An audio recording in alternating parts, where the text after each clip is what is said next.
సభాధ్యక్షులు గౌరవనీయులు రాష్ట్ర వ్యవసాయ శాఖ మంత్రివర్యులు తుమ్మల నాగేశ్వరరావు గారు, నేటి కార్యక్రమానికి ముఖ్య అతిథిగా విచ్చేసినటువంటి పెద్దలు రాష్ట్ర ముఖ్యమంత్రి వర్యులు గౌరవనీయులు రేవంత్ రెడ్డి గారికి, పెద్దలు ఈ జిల్లా ఇన్ఛార్జ్ మంత్రి గౌరవనీయులు వివేక్ గారు, మరొక సీనియర్ మంత్రి గౌరవనీయులు దామోదర్ రాజనరసింహ గారు, పొన్నం ప్రభాకర్ గారు, పొంగులేటి శ్రీనివాసరెడ్డి గారు, పిసిసి అధ్యక్షులు ఎమ్మెల్సీ గారు గౌరవనీయులు మహేష్ కుమార్ గౌడ్ గారు, ఆయిల్ ఫెడ్ అధ్యక్షులు రాఘవరెడ్డి గారు, గౌరవ శాసనసభ్యులు, శాసన మండలి సభ్యులు, వేదిక మీద ఉన్నటువంటి అన్ని వర్గాలకి, అన్ని రంగాలకు సంబంధించినటువంటి అధికారులకి, మా జిల్లా కలెక్టర్ గారికి పేరు పేరున ఈ కార్యక్రమంలో పాలు పంచుకుంటున్నటువంటి రైతన్నలందరికీ కూడా శుభాకాంక్షలు, అభినందనలు తెలియజేస్తా ఉన్నాను. ఎద్దేడిచిన యువసం, రైతేడిచిన రాజ్యం బాగుపడదని, తెలంగాణ రాష్ట్రం వస్తే తెలంగాణ రాష్ట్రంలో రైతన్నల కష్టాలు గోసలు తీరుతాయని, ఈ ప్రాంతం సస్యశ్యామలంగా మారుతుందని అనేక ఆశలు కలలు కన్నాం. ముఖ్యమంత్రి గారు వచ్చినారు కాబట్టి ఒక 2 నిమిషాలు మా సిద్దిపేట జిల్లా సమస్యలు. మనం కూర్చుంటున్నటువంటి ఈ ప్రాంతానికి పక్కనే కొండపాకని ఒక మండలం ఉంటుంది. ముఖ్యమంత్రి గారు తపాసుపల్లి అనే రిజర్వాయర్ నుంచి నీళ్లు తీసుకొచ్చి గజ్వేల్ శాసనసభ నియోజకవర్గ పరిధిలో ఉన్న అన్ని గ్రామాలకి నీళ్లు ఇస్తామని చెప్పి తపాసుపల్లి రిజర్వాయర్ ని ప్రారంభించి కొండపాక మండల పరిధిలో ఉన్నటువంటి బందారం, ఇతర గ్రామాల ఒక 8 గ్రామ పంచాయతీలు, చివరిగా ఉన్నటువంటి గ్రామ పంచాయతీలకి 10 సంవత్సరాల నుంచి నీళ్లు ఇవ్వట్లేదు. గత 1.5 ఇయర్ నుంచి నేను ఎంపీ కలిసిన తర్వాత నీటిపారుదల శాఖ మంత్రికి కొన్ని రిప్రజెంటేషన్స్ ఇచ్చినప్పుడు కొంత ఫైల్ కదిలింది. దయించి అందరికీ నీళ్లు వచ్చినాయి. చుట్టూ కొండపాక మండలంలో ఉన్న ఒక 8 గ్రామాలకి తపాసుపల్లి రిజర్వాయర్ నుంచి నీళ్లు వచ్చేలాగా చూడాల్సిందిగా గౌరవ ముఖ్యమంత్రి గారికి ఈ సందర్భంగా విజ్ఞప్తి చేస్తా ఉన్నాను. పిసిసి అధ్యక్షులుగా మీరు, అప్పటి భారతీయ జనతా పార్టీ రాష్ట్ర ప్రధాన కార్యదర్శిగా నేను మల్లన్న సాగర్ ప్రాజెక్టు నిర్మాణం జరుగుతున్నప్పుడు మీరు, మేము ఆ ప్రాంతంలో ఉన్నటువంటి పల్లెల్లో నిద్ర చేసి మల్లన్న సాగర్ పూర్తయితే దుబ్బాక శాసనసభ నియోజకవర్గంలో ఉన్నటువంటి ప్రతి పొలానికి నీళ్లు వస్తాయని, నష్టపోయినటువంటి రైతన్నకి నష్టపరిహారం సరైన రీతిలో అందిస్తామని చెప్పి ఆ రోజు ప్రతిపక్ష నేతలుగా మీరు, మేమందరం కొట్లాడటం జరిగింది. ప్రాజెక్టు నిర్మాణం పూర్తయింది.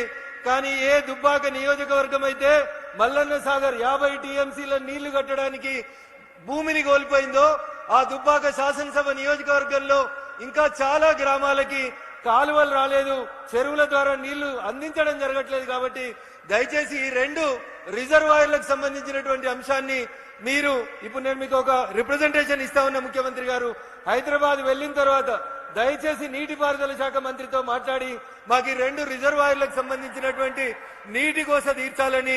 మొదటిసారి మీరు సిద్దిపేట జిల్లాకి, సిద్దిపేట ప్రాంతానికి మొదటిసారి వచ్చినారు కాబట్టి ఈ ప్రాంత రైతన్నల కష్టాన్ని మీ దృష్టికి తీసుకొస్తా ఉన్నాం. ఇకపోతే ఈ రోజు కార్యక్రమం రైతన్నలకు సంబంధించిన కార్యక్రమం. ఆయిల్ ఫెడ్ మనం పెట్టుకోవాల్సినటువంటి పామ్ ఆయిల్ మొక్కలకు సంబంధించి మొట్టమొదటిసారిగా తుమ్మల నాగేశ్వరరావు గారు ఖమ్మం జిల్లాలో ఈ పంటని బాగా అభివృద్ధి చేస్తా ఉన్నారు.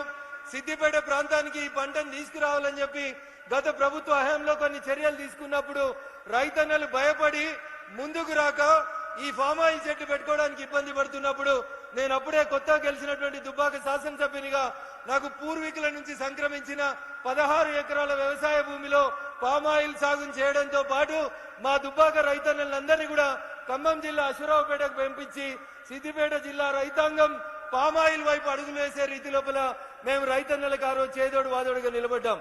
అటు భారత ప్రభుత్వం, ఇటు రాష్ట్ర ప్రభుత్వం పూర్తిగా పామాయిల్ మొక్క దగ్గర నుంచి మొదలుకొంటే పంట వచ్చే 4 సంవత్సరాల దాకా భారత ప్రభుత్వం ఒక రైతుకి, ఒక ఎకరాకి 4,200 రూపాయలు నగదు ఎట్లయితే ఈ రాష్ట్ర ప్రభుత్వాలు రైతు బంధు, రైతు భరోసాలు ఇస్తా ఉన్నాయో అదే రకంగా పామాయిల్ వేసుకున్న ప్రతి రైతుకి 4 సంవత్సరాలు పంట వచ్చేలోపు ప్రతి ఒక్కరికి ఎకరాకి 4,200 రూపాయలు ఇస్తూ భారత ప్రభుత్వం ఈ పంటను ప్రోత్సహిస్తా ఉంది.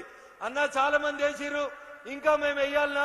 ఇప్పటికే తుమ్మల గారు తెలంగాణలో 3 లక్షల ఎకరాల్లో వేసిర్రని చెప్తున్నారు. ఇంకా మేము వేస్తే పామ్ ఆయిల్ పంటకి రేట్ వస్తుందని చాలా మంది రైతులు గ్రామాలకు పోయినప్పుడు అడుగుతా ఉన్నారు. దీనికి నక్కల భయం లేదు, కుక్కల భయం లేదు, అడవి పందుల భయం లేదు, అతివృష్టి భయం లేదు, అనావృష్టి భయం లేదు, దొంగలు ఎత్తుకపోరు. ఎవరు కూడా ఈ పామాయిల్ చెట్లను నాటినప్పుడు మనకి ఏ రకంగా అటు ప్రకృతి గాని, ఇటు మనుషులు గాని, అటు అడవి జంతువులు గాని నష్టం చేయకుండా ఈ పంట అన్ని రకాలుగా సురక్షితంగా ఉంటది కాబట్టి ఇంకా ఎంత వేసినా భారతదేశం 2014 నుంచి ఇంకా పామాయిల్ ని దిగుమతి చేసుకునేటువంటి స్థితిలోనే ఉంది.